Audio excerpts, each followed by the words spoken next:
Café informatif francophone, une initiative pour pérenniser la langue et la culture francophone. Les cafés francophones font partie des dernières initiatives développées par l'Association francophone de Brooks pour pérenniser la langue française à Brooks, une ville de plus ou moins 17 000 habitants située au sud-est de l'Alberta.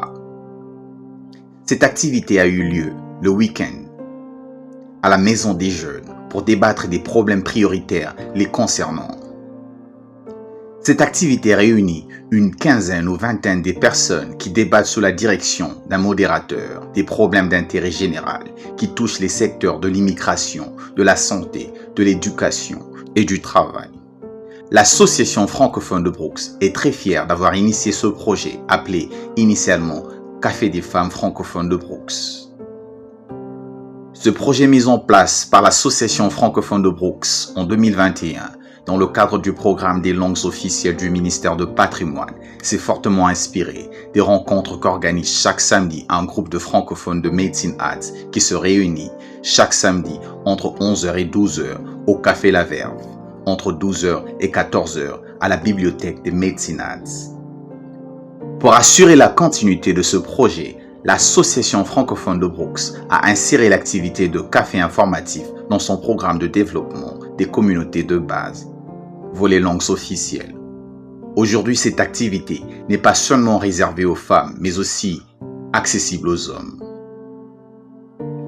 Contrairement à nos consoeurs et confrères de Médecine Arts qui se retrouvent chaque samedi pour briser leur isolement et avoir l'occasion de parler le français, en improvisant très souvent des sujets de discussion, les cafés informatifs organisés par l'Association francophone de Brooks sont bien planifiés et portent sur des sujets précis.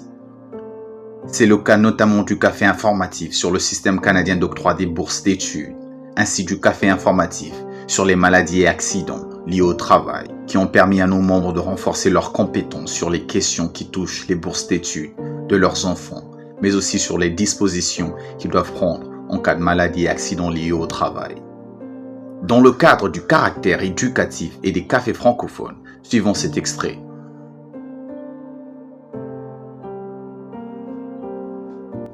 En principe, quand il y a un certain handicap et que la personne ne peut plus travailler, il y a certains services auxquels la personne est habilitée à appliquer. On a ce qu'on appelle le service AISH. AISH, ça s'écrit A-I-S-H.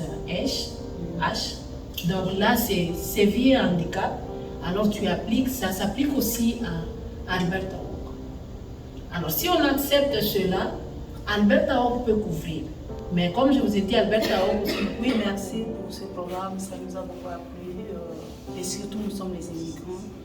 Quand on intègre quelque part, des fois, on ne sait pas où aller, que faire, qu'est-ce qu'on peut, comme l'orientation des sujets qu'on peut prendre. Et Maman Mireille était là pour nous aider. Comment faire surtout l'apprentissage. Et nous venons souvent en Afrique et nous exigeons à nos enfants, il faut devenir médecin, il faut faire ça, il faut faire ça. Or, pour des gens de ces exigences, il faut savoir la capacité de l'enfant. Donc, c'est ça qu'elle nous a parlé, comment orienter nos enfants. Surtout ici au Canada, il n'y a pas, comme nous voyons qu'il y a un plombier, c'est rien, un mécanicien, c'est rien. Non, il n'y a pas de sommétude, il y a que. Donc, il faut toujours travailler. Le mérite des cafés francophones réside dans le fait qu'au-delà de l'aspect éducatif, cette initiative contribue tant soit peu à pérenniser la culture et la langue française à Brooks.